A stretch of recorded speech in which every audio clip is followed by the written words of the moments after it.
E aí, pessoal, tudo bem com vocês? Hoje nós vamos dar continuidade ao nosso conteúdo sobre o reino animal, concluir ele, na verdade, para que a gente possa estar preparado para fazer a nossa quarta avaliação de ciências. Então vamos lá. Vamos ver hoje três grupos dos vertebrados, que são os répteis, as aves e os mamíferos, certo? Que será o conteúdo que cairá na nossa avaliação. Tá? Vamos ver as diferenças entre esses grupos, a questão evolutiva, o que é que surge em cada um deles, que adaptações elas vão surgindo e vão tornando eles cada vez mais aptos ao ambiente terrestre, por exemplo. Então vamos lá, répteis. Que características tornam os répteis bem adaptados à vida terrestre?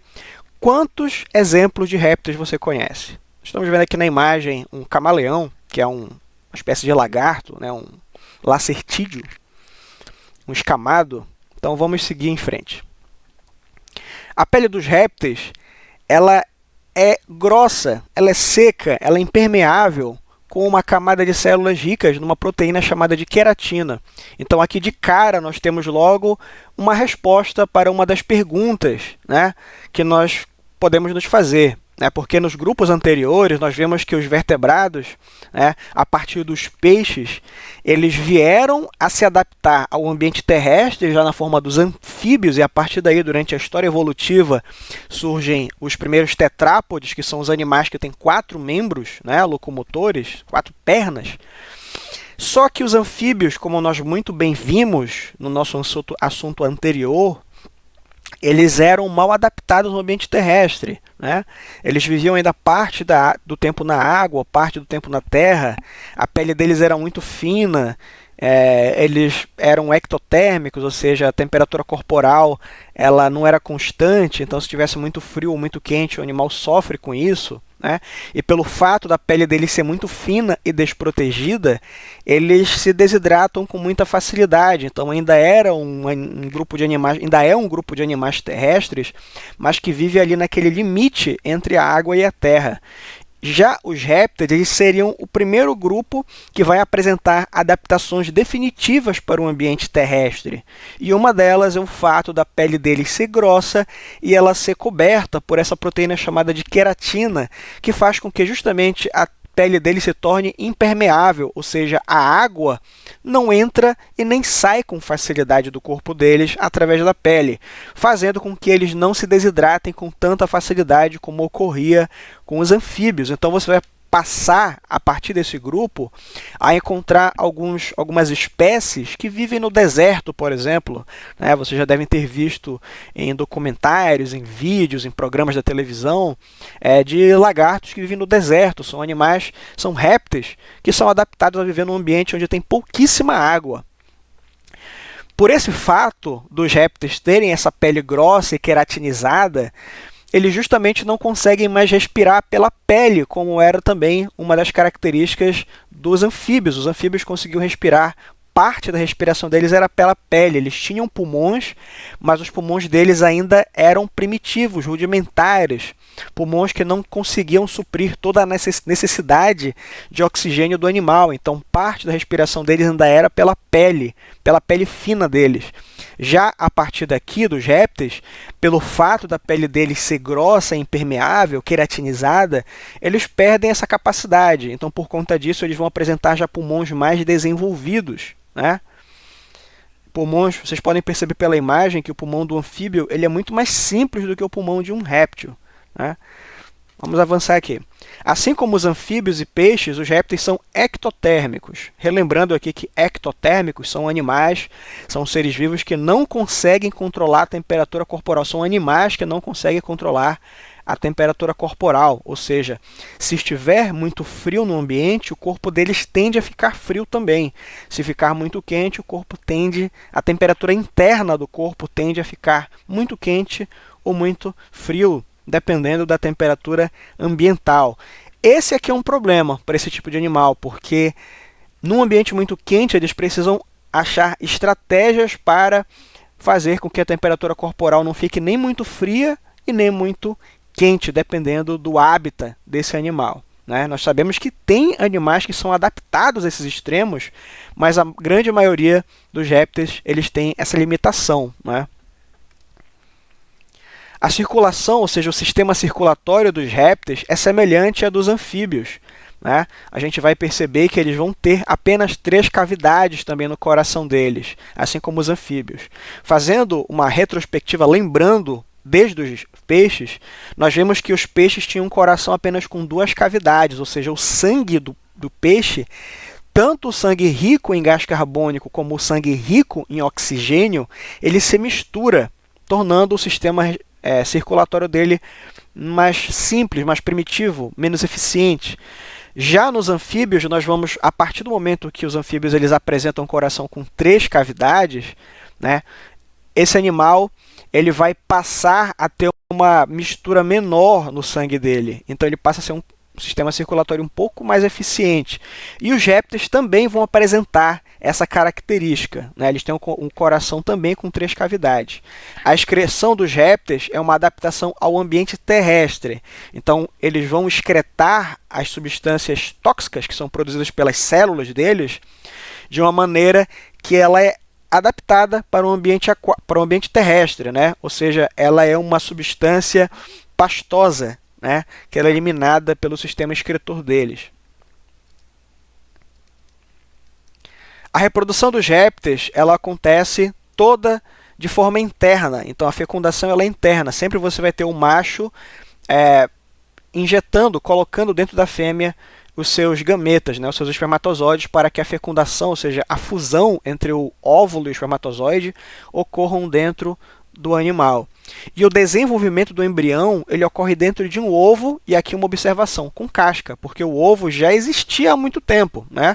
O ovo não é uma exclusividade de aves e répteis. Os anfíbios têm ovos, os peixes têm ovos, certo? Só que no caso dos anfíbios, que são animais de vida terrestre, os anfíbios eles têm ovos que não têm casca, então por conta disso o anfíbio sempre precisa colocar os ovos próximos da água, senão os ovos vão se desidratar e as larvas, né, os embriões dos anfíbios vão morrer desidratados dentro desse ovo que esteja ressecado. Já no caso dos répteis, a partir dos répteis, porque as aves também apresentam essa adaptação, a casca ela vai proporcionar uma proteção a mais para esse embrião que está dentro do ovo, certo? E que também vai proteger ele contra a desidratação. E isso é mais uma conquista do ambiente terrestre para esses animais. Dentro do ovo, o embrião fica protegido contra a desidratação. Lá dentro tem reservas de alimento, nós temos a gema e a clara, e o embrião fica mergulhado em uma bolsa de água chamada de âmnion, ou seja, existe ali um ambiente todo preparado para o embrião crescer dentro daquele ovinho bonito, né, até o dia dele eclodir, sair dessa casca e vir ao mundo. E aqui nós temos a imagem de um réptil, um quelônio, para ser mais preciso, uma tartaruguinha, saindo de dentro do ovo. A maioria dos répteis é ovípara, ou seja, eles botam o ovo, né, acontece a fecundação dentro da fêmea, né, a fêmea, depois que os ovos maturarem dentro dela, eles vão ser expelidos por ela, pela cloaca dela, né, e esses ovos serão depositados no ambiente. Aqui no caso, geralmente dessas tartarugas marinhas é a praia. Mesmo as espécies que vivem na água vão para a terra e aí botam seus ovos. Então, aquelas tartarugas que vivem a vida inteira dentro da água, elas precisam respirar, primeiramente, né? Elas mergulham, vivem embaixo da água, mas elas precisam de tempo em tempo vir à superfície para respirar. Afinal, elas são animais que têm pulmões, e os pulmões são aparelhos, fazem parte de um aparelho respiratório que não consegue retirar oxigênio da água. E, além disso, elas vão até um ambiente terrestre para poder botar os ovos e assim os filhotes poderem vir ao mundo. Entre as serpentes e os lagartos, existem algumas exceções, que são espécies ovovivíparas, nós já falamos disso. Ovovivíparas seria aquele tipo de animal que ele tem uma mistura entre botar ovo e ter o filhote dentro dele. Na verdade, o ovo ele termina todo o processo de desenvolvimento dele, o filhote todo dentro do ovo, mas o ovo não sai da mãe, ele vai eclodir dentro dela, né? Então eles são uma mistura de quem é vivíparo e de quem é ovíparo. E nós temos algumas espécies de répteis que são vivíparas, ou seja, todo o processo embrionário ele acontece dentro da mãe, como as serpentes marinhas que nunca vão à terra. Bora ver aqui alguns grupos de répteis, né? Nós já temos até já citei o nome de alguns deles, né? No caso as tartarugas, os jabutis, os cágados, eles fazem parte de um grupo chamado de quelônios. A característica principal deles é a presença dessa carapaça que protege o corpo do animal. Na verdade, para quem não sabe, o jabuti, ele não vive dentro do casco dele, da carapaça dele, né? Ele, na verdade, esse casco, né, e também a parte de baixo, que é chamada de plastrão, eles são as costelas do animal fundida, então não tem como você tirar uma tartaruga de dentro do casco dela, né? Geralmente você vê nos desenhos animados a tartaruga em algum momento saindo do casco dela, como se fosse uma casa para ela, mas não. Na verdade, o casco são as costelas do animal, então para você tirar a tartaruga de dentro do casco dela, você vai basicamente tirar os órgãos dela lá de dentro, né? Então, nem sonhe em fazer uma coisa dessa. A maioria das espécies é herbívora e tem um casco que protege o seu corpo, né? Esses aqui são os quelônios. Os jabutis têm hábitos terrestres e os cágados geralmente vivem em água doce. Nós temos aqui, então, um cágado, né, de água doce, e nós temos aqui um jabuti, né? As tartarugas geralmente vivem em águas salgadas, tartarugas marinhas, as várias espécies de tartarugas marinhas. O litoral brasileiro é visitado por várias espécies de tartarugas marinhas que desovam nas praias, né? E aqui nós temos uma questão ambiental associada, que as pessoas que vivem nesses ambientes não devem mexer com os ninhos, né? Com os locais onde a tartaruga bota os ovos. Geralmente ela cava um buraco na areia, enterra, coloca os ovos, deposita os ovos lá dentro e depois joga a terra sobre os ovos. E é muito comum as pessoas irem lá e desenterrar os ovos para se alimentar, para comer. Só que tem um problema: quando você faz isso, você elimina a possibilidade dessas espécies de tartarugas trazerem ao mundo novos indivíduos. E esses animais eles podem entrar em extinção por conta dessa ação predatória, né? Então não é recomendável que se faça isso, né? Vá comer ovo de galinha, vá comer ovo de outro animal, mas não faça isso com as tartarugas, senão você vai acabar fazendo com que não exista no futuro ovo nenhum de tartaruga, porque elas estarão extintas. Vamos lá, outro grupo são os crocodilianos. É um grupo de répteis extremamente antigo, pré-histórico, tá? Pertence ao grupo os crocodilos e os jacarés. O corpo deles é coberto por escamas e placas ósseas, né? Para quem já pegou uma pele de um jacaré, ela é bem dura, bem rígida, você não consegue rasgar, porque essas placas ósseas e dérmicas desse animal, essas escamas extremamente resistentes, elas são muito resistentes. Eles são animais carnívoros e passam boa parte do tempo dentro da água ou na beira dos rios. Nós temos o grupo dos escamados. Os escamados, dentro deles nós temos dois grupos menores, né? Eles são todos aparentados, né? Nós vemos os quelônios e os crocodilianos, né? Que são dois grupos bem diferentes um do outro. E depois nós temos os escamados, que são um grupo à parte. Dentro deles nós vamos encontrar os lacertídeos, certo? Que são os lagartos, as lagartixas, os camaleões, né? Todos os lagartos que nós conhecemos, tudo aquilo que a gente chama de lagarto faz parte desse grupo. Eles são escamados porque eles têm essa característica de ter essas escamas. E os ofídeos, que são as serpentes em geral, tá? E também nós temos os anfisbenídeos, tá? Que são um grupo menos comum, menos conhecido, que eles parecem serpentes, mas não são. Tá? Eles não são serpentes, eles têm um corpo que parece de serpente pelo fato de não terem os membros, né? Pelo fato de não terem os membros serem atrofiados. Então, por conta disso, esses animais eles têm esse aspecto, mas eles não são serpentes, portanto, não são venenosos, né? Não vão causar nenhum tipo de problema. Dando continuidade para o nosso assunto, vamos falar agora das aves. O Brasil é um dos países com maior diversidade de aves do mundo. No entanto, muitas aves estão ameaçadas de extinção, né? A gente sabe muito bem que existe um grande mercado, um grande comércio no nosso país de aves, de animais silvestres em geral, e muitas delas são aves, né? Mas por que existe esse comércio? Por que os contrabandistas, as pessoas vão até a floresta capturar esses animais? Porque, infelizmente, as pessoas compram, né? Existe esse interesse da população em comprar aves e elas vivem em gaiolas, ou muitas vezes as asas são cortadas para que o animal pare de voar e, portanto, viva dentro da casa das pessoas. Mas isso é uma grande maldade com o animal. O animal, a vida dele, o hábito dele, o hábitat dele é na natureza, né?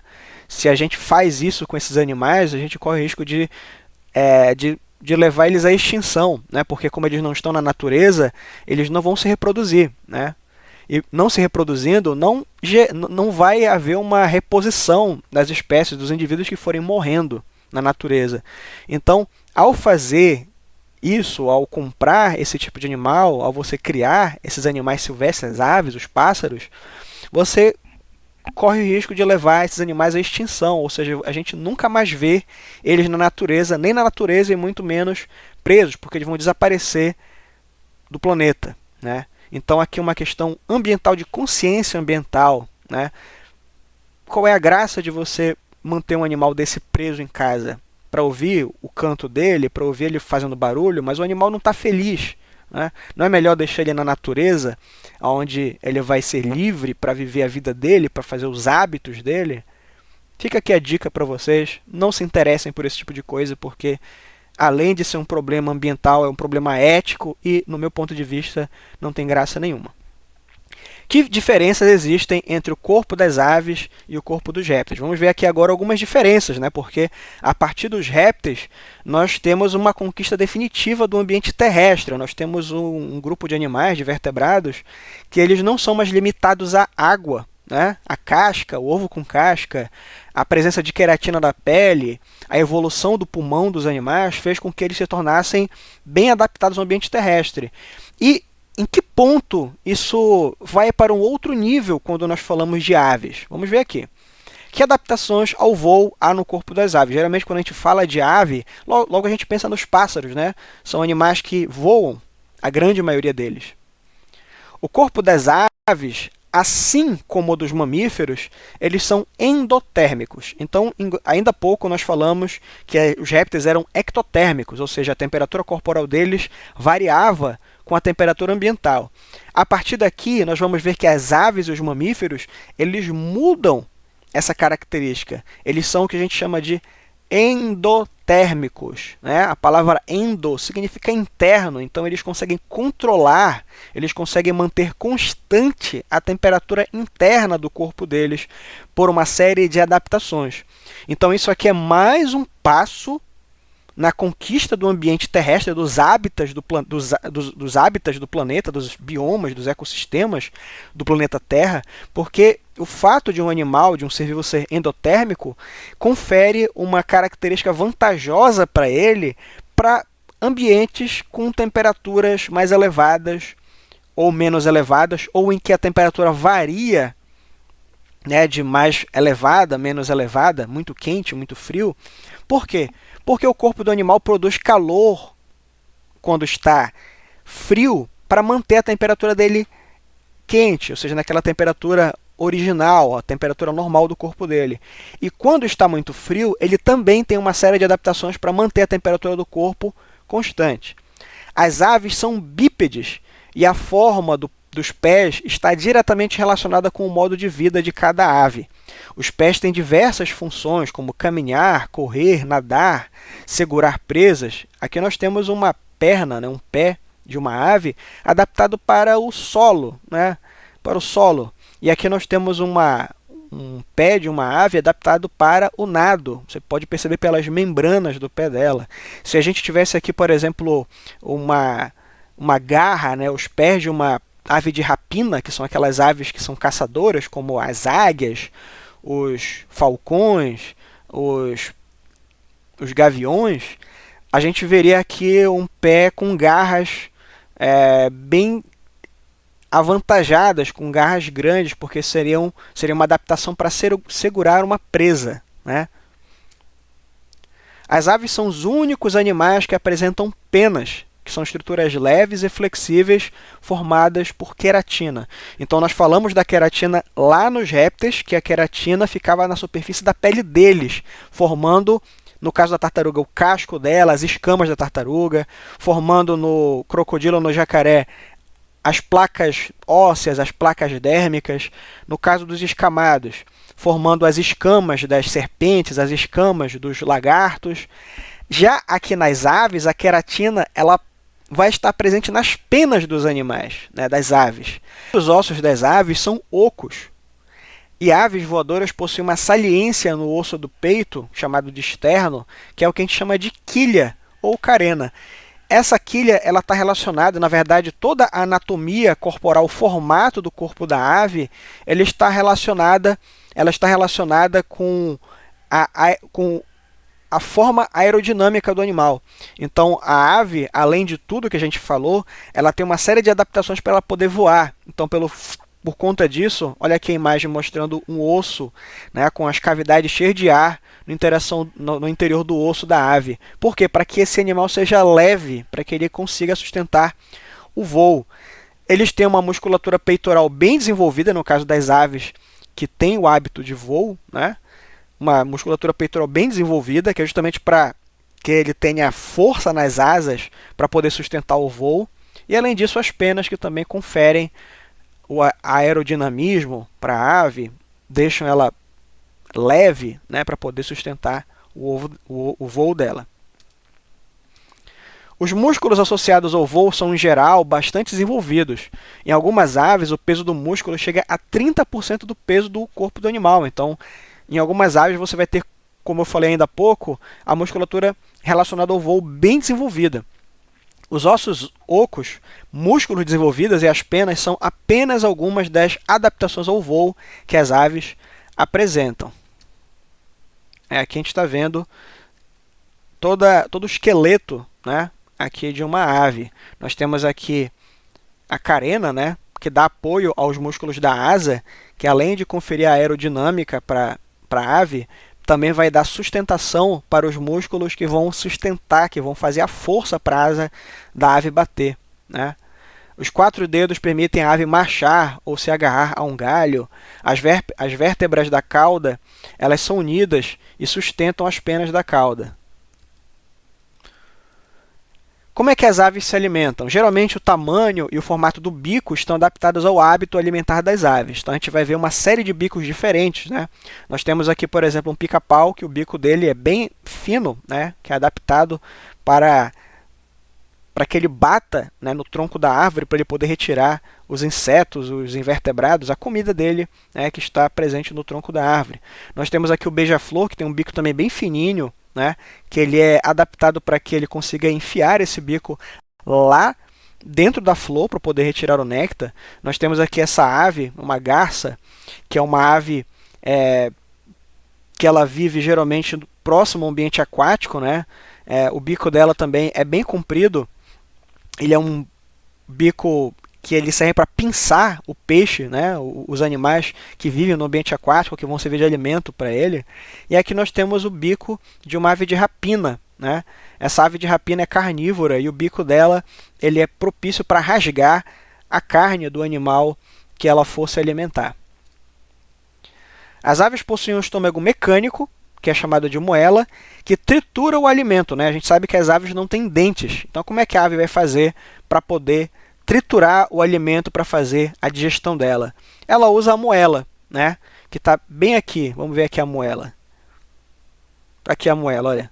Esse órgão bem aqui. Então, tudo aquilo que o pássaro, que a ave ingere, né, sem mastigar, como a gente já falou, a ave não tem dente para mastigar, ela vai engolir, ela vai armazenar aqui no papo todo o alimento, né?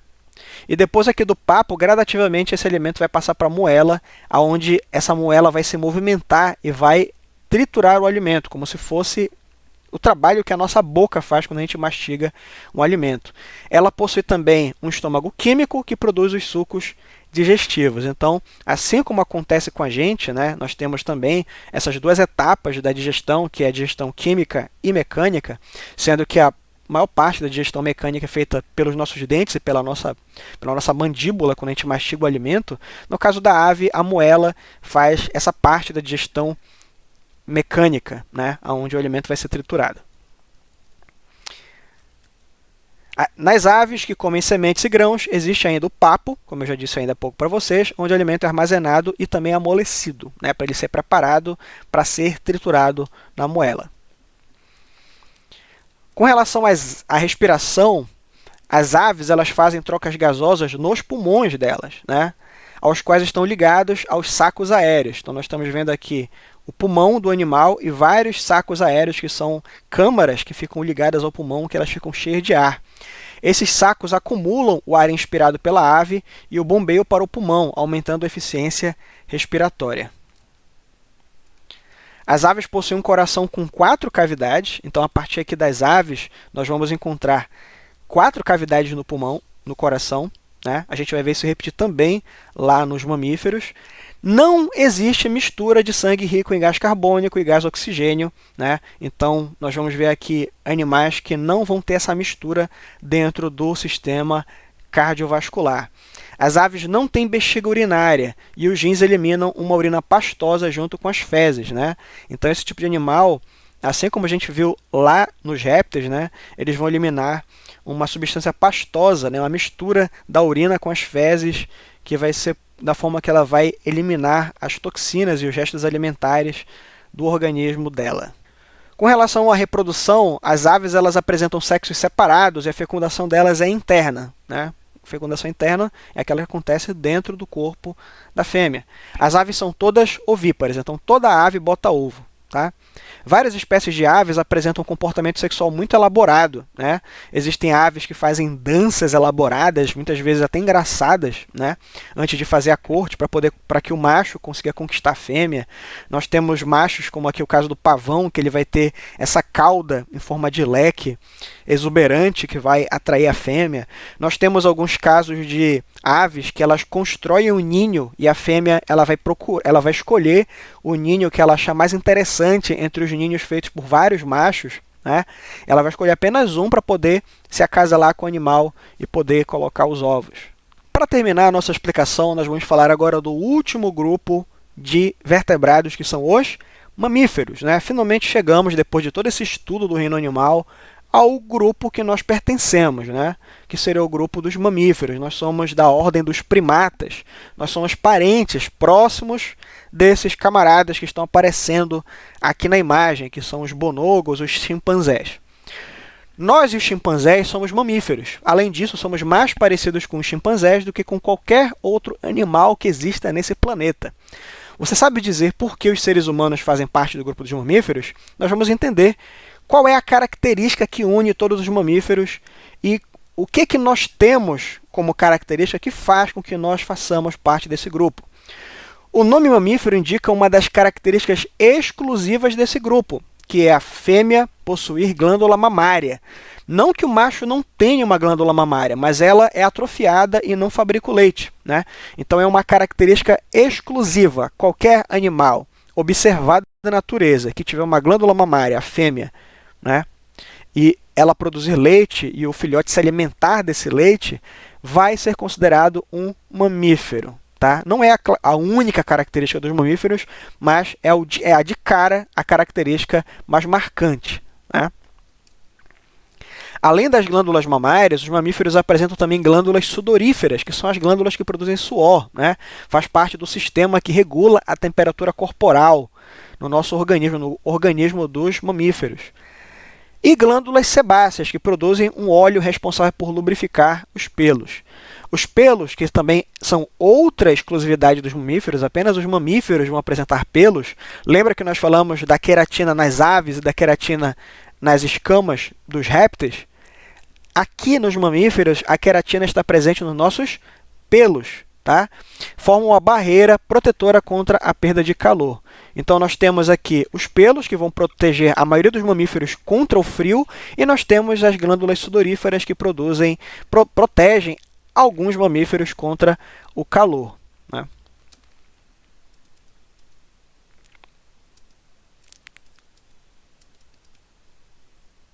O tecido adiposo localizado sob a pele também atua como um isolante térmico. Então, animais mamíferos que têm grande quantidade de gordura, né, de tecido adiposo, tecido de gordura na pele, geralmente são animais que têm uma proteção extra contra o frio. Os dentes dos mamíferos têm formas e funções variadas, de acordo com o hábito alimentar de cada um deles. Alguns dentes são mais desenvolvidos, né? Então, nós temos aqui um réptil, né, que seria o outro grupo que nós vimos, e nós temos aqui dois mamíferos, que seriam um cão, que é um carnívoro, e um cervo, que é um herbívoro. Se você observar a dentição de um réptil, no caso aqui uma serpente, você vai perceber que todos os dentes são muito parecidos, né? Não existe uma diferenciação entre os dentes e eles não têm funções diferentes. Quando você olha para o dente de um cão, e o nosso não é, o nosso também segue essa regra, nós vamos encontrar os dentes incisivos, que são os dentes da frente, que a função deles é cortar o alimento, né? São esses dentes da frente da nossa boca. Nós temos os dentes molares e pré-molares, que são os dentes de trás da boca, eles são mais chatos, né? E a função deles é triturar o alimento, tá? É fazer a parte mais pesada, né, da trituração do alimento. E por último, nós temos os caninos, né, que a função deles é furar. No nosso caso, nossos caninos são atrofiados, né? Nós não temos caninos protuberantes, caninos grandes, compridos, como acontece com os carnívoros, no caso aqui o cão. Olha aqui o tamanho do canino do cachorro, né? E aqui o cervo, né, nós vamos observar que é um animal que tem um outro hábito alimentar, é um animal herbívoro, e que ele vai apresentar os incisivos e os pré-molares, né? Então, é uma dentição adaptada ao tipo de alimentação desse animal, que seria apenas vegetais, né? Então, ele não vai ter o canino, por exemplo, que é uma dentição mais específica de carnívoros. Nos mamíferos, a maior parte da digestão e da absorção do alimento ocorre no intestino delgado. Ao longo do tubo digestório, o alimento entra em contato com enzimas digestivas produzidas pelas glândulas salivares, pelo nosso fígado, pelo nosso pâncreas e pelo nosso intestino delgado.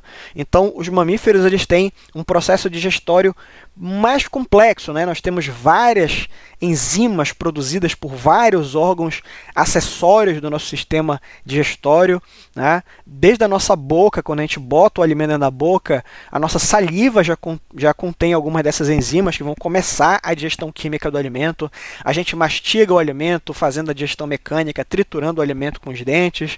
Depois a gente engole e o alimento passa por todo o tubo digestório, sofrendo várias transformações, até aqui chegar no intestino delgado e os nutrientes serem absorvidos. Com relação à respiração, todos os mamíferos, até mesmo os aquáticos, possuem pulmões. Por mais que nós tenhamos alguns mamíferos, como as baleias, golfinhos, o peixe-boi, que são mamíferos aquáticos, eles precisam vir à superfície da água para respirar, porque eles têm pulmões. É nos alvéolos pulmonares que ocorrem as trocas gasosas. A existência de alvéolos aumenta muito a superfície respiratória dos pulmões.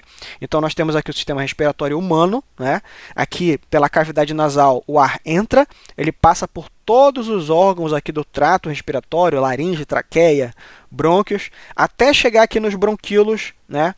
Que é onde fica essa estrutura bem pequena chamada de alvéolo pulmonar, e é lá no alvéolo que a troca gasosa, o oxigênio vai para o nosso sangue e o gás carbônico que está no sangue vai para o nosso pulmão para ser eliminado depois, tá? Com relação à circulação e à excreção, o coração de todos os mamíferos, assim como o das aves, tem 2 átrios e 2 ventrículos, ou seja, 4 cavidades. Logo, a gente sabe que no nosso sistema circulatório, de todos os mamíferos, não acontece aquela mistura dos sangues, né, como nós falamos nos outros grupos que não tinham essas 4 cavidades.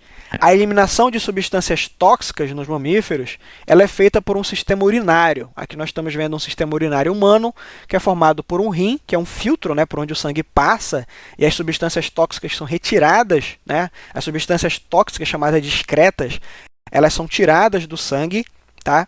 E a partir daqui elas vão ser misturadas com a urina, com água, e vão formar a urina, que depois vai ser conduzida aqui pelos ureteres, bexiga, até sair do nosso corpo pela uretra.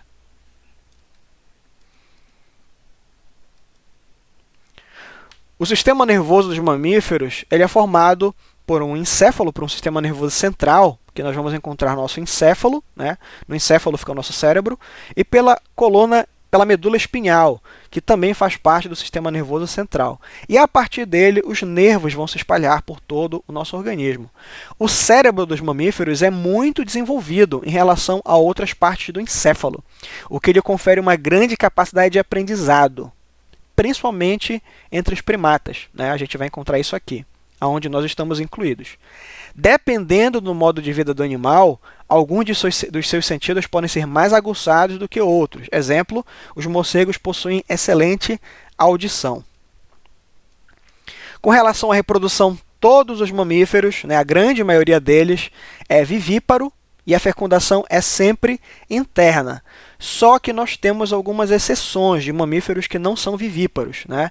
Então, a grande maioria dos mamíferos, a fecundação acontece dentro da fêmea, o embrião vai se desenvolver dentro dela, vai formar um feto que ele vai ser lá nutrido pela placenta, né? Vai ficar protegidinho lá dentro do líquido amniótico, durante todo o período de gestação, até finalmente chegar o momento da criança vir ao mundo, né? O filhote do mamífero vir ao mundo. O embrião retira o alimento e o oxigênio do útero da mãe por meio da placenta, né? E a placenta é justamente o canal por onde os nutrientes que a mãe absorve, né? Tudo aquilo que a mãe absorve, o oxigênio que ela respira, tudo que ela se alimenta, vai também chegar até o bebê através da placenta. E aqui é uma dica, né? Ter cuidado quando a mulher estiver grávida, para ela controlar a alimentação dela e o consumo de medicamentos, de qualquer tipo de substância que possa fazer mal ao bebê. Vamos lá, vamos ver aqui alguns grupos de mamíferos, né? Nós temos basicamente 3 grandes grupos de mamíferos, tá? O primeiro deles é chamado de prototério, que seriam aquela exceção que eu falei ainda há pouco, né? Eu disse para vocês que a grande maioria dos mamíferos são vivíparos, então, ou seja, o filhote cresce dentro da mãe, dentro de uma placenta. Os prototérios são a exceção. Eles são mamíferos que botam ovos. E aqui nós temos como representantes desse grupo os monotremados, tá? Que seriam a única ordem de ovíparos entre os mamíferos. Eles são muito parecidos com aves em alguns aspectos. Por exemplo, eles têm a cloaca, que as aves também têm cloaca, né? É uma característica que você vai encontrar em aves, em répteis, a existência dessa cloaca. E nós temos o fato deles colocarem ovos, tá? Então, o filhote não se desenvolve dentro da mãe durante todo o período embrionário e fetal. A fêmea vai colocar os ovos e depois o filhote vai nascer. A partir desse ovo, nós temos aqui o ornitorrinco, que é um exemplo de monotremado, e nós temos a equidna, que é outro exemplo de monotremado. São 2 animais que não existem aqui no Brasil. Eles são exclusivos lá da Oceania, né? Lá daquele continente onde vai ter a Austrália, a Nova Zelândia, todos aqueles países que ficam lá do outro lado do mundo, tá? Além dos prototérios, que nós temos como único grupo pertencente a esse pessoal aqui, é esse grande grupo que são os prototérios, nós temos os monotremados, nós vamos ter os metatérios, que eles são uma transição entre os prototérios e os eutérios, ou seja, os metatérios seriam animais, seriam mamíferos em que o filhote se desenvolve quase todo o período embrionário inteiro dentro da mãe, mas depois ele sai da mãe, e o filhote vai se desenvolver dentro de uma bolsa que fica na barriga da mãe. E nós temos, por fim, os eutérios, que seriam todos aqueles que têm placenta, né? Que o filhote cresce toda a vida, todo o período embrionário e fetal dentro da mãe, e ele depois só vem ao mundo, né? Quando a mãe vai dar a luz para o seu filhote, certo? Então vamos ver aqui um por um desses grupos. Esse próximo grupo, como eu já falei para vocês, são os metatérios. Olha aqui, a ordem dos marsupiais, ele faz parte do grupo dos metatérios, que seriam aqueles que eu falei para vocês que são uma transição, né?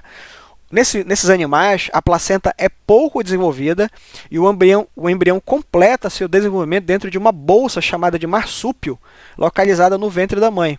E nós temos aqui como exemplares aqui o canguru, né, que também não é daqui da nossa fauna. Olha aqui o filhotinho do canguru dentro da bolsa, dentro do marsúpio da mãe, né? Nós temos o gambá, tá? E nós temos aqui uma catita, né, que também faz parte desse grupo. A partir daqui, todo mundo é eutérico, ou seja, todo mundo vai se desenvolver dentro da mãe, dentro de uma placenta bem desenvolvida, tá? São os eutérios. Vamos ver aqui vários grupos com nomes esquisitos, tá? Não precisa gravar esses nomes, eu não vou cobrar na prova de vocês esses nomes complexos, eu quero que vocês tenham uma ideia geral dos grupos dos vertebrados que nós estamos estudando, as aves, os répteis, os anfíbios, as aves, os répteis e os mamíferos, que é o que vai cair nessa prova. Anfíbios não, que já foi na avaliação passada. Mas, para título de curiosidade, para a gente concluir o nosso assunto, vamos falar um pouquinho sobre cada um dos grupos, cada uma das ordens dos mamíferos. No caso aqui já vimos duas, vamos aqui agora para as próximas. Nós temos os xenartros, que dentro desse grupo nós vamos ter os tamanduás e preguiças. O dente desses animais é pouco desenvolvido, seria a característica que marca eles. E nós temos os insetívoros, tá? Que nós vamos ter aqui as toupeiras e o musarânio, que é esse animalzinho aqui, tá? Que é um animal africano. Eles são pequenos e com focinho longo, e eles comem insetos. Bora ver mais grupos aqui. Nós temos os roedores, entre eles temos os ratos, capivaras, cutias, esquilos, pacas, preais e marmotas. Possuem 2 pares de dentes incisivos bem desenvolvidos, tá? Então seriam aqueles mamíferos que são dentuços, né? Eles têm esses dentes aqui da frente, por isso que o nome deles são chamados de roedores. Eles têm esse hábito de roer. Eles têm esses dentes incisivos bem desenvolvidos. Eles são adaptados para roer e são herbívoros. Aqui, como exemplo, nós temos o esquilo. E temos também a lebre, que faz parte de um outro grupo chamado de lagomorfo, tá? Aqui nós vamos encontrar as lebres e os coelhos. Eles são parecidos, são 2 grupos muito parecidos. Como exemplares, nós temos os coelhos e as lebres. Eles são parecidos com os roedores, mas eles não são do mesmo grupo, da mesma ordem, né? Eles também possuem 2 pares de dentes incisivos e são todos herbívoros. Aqui nós temos as lebres e os coelhos. Aqui nós temos a ordem dos carnívoros, né? Lobos, cães, gatos, leões, ursos, lontras, raposas, onças, guaxinins, etc. É uma ordem bem grande.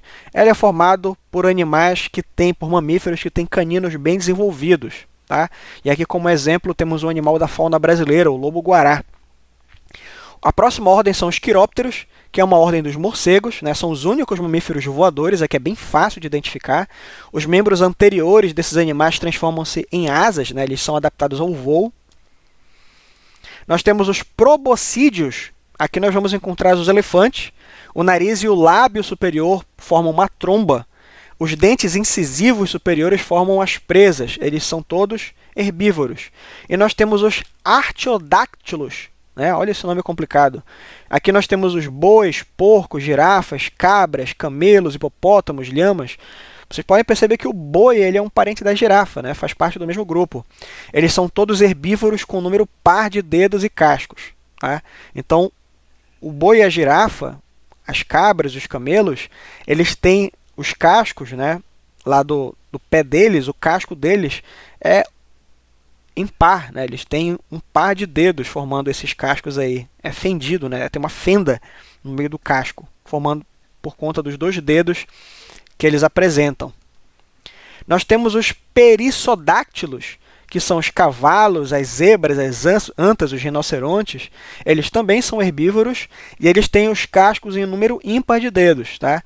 Então, qual é a diferença entre esse grupo e o anterior? É que no outro, eles tinham pares de dedos, né? Eles tinham cascos com dedos impares, e aqui nós temos cascos com número de dedos ímpares, né? Que é o que diferencia os 2 grupos. Aqui nós temos a anta como representante. Os cetáceos, que nós vamos encontrar os golfinhos e baleias, são todos aquáticos, com membros anteriores transformados em nadadeiras, né? São os representantes aqui, um golfinho como um representante desse grupo. E nós temos os sirênios, que também são parecidos, né? Também são aquáticos, e eles são herbívoros e possuem nadadeiras. E aqui o peixe-boi como um representante desse grupo. Nós temos os primatas, né? Finalmente chegamos no grupo onde nós vamos encontrar o ser humano. Nós temos os társios, os lores, os macacos em geral, todos os grupos de macacos, né? Os grandes macacos, gorila, chimpanzé, orangotango, os bonogos, os macacos menores, como o macaco-aranha, que está aparecendo aqui na imagem, o mico-leão-dourado. Eles possuem 5 dedos com unhas e o cérebro bem desenvolvido em relação ao tamanho do corpo. Nós fazemos parte desse grupo, que são os primatas, certo? Espero que essa aula seja o suficiente para tirar todas as dúvidas de vocês e espero de coração uma boa prova, uma boa avaliação para todos. Se mantenham saudáveis, se cuidem e boa prova para todo mundo. Valeu, pessoal!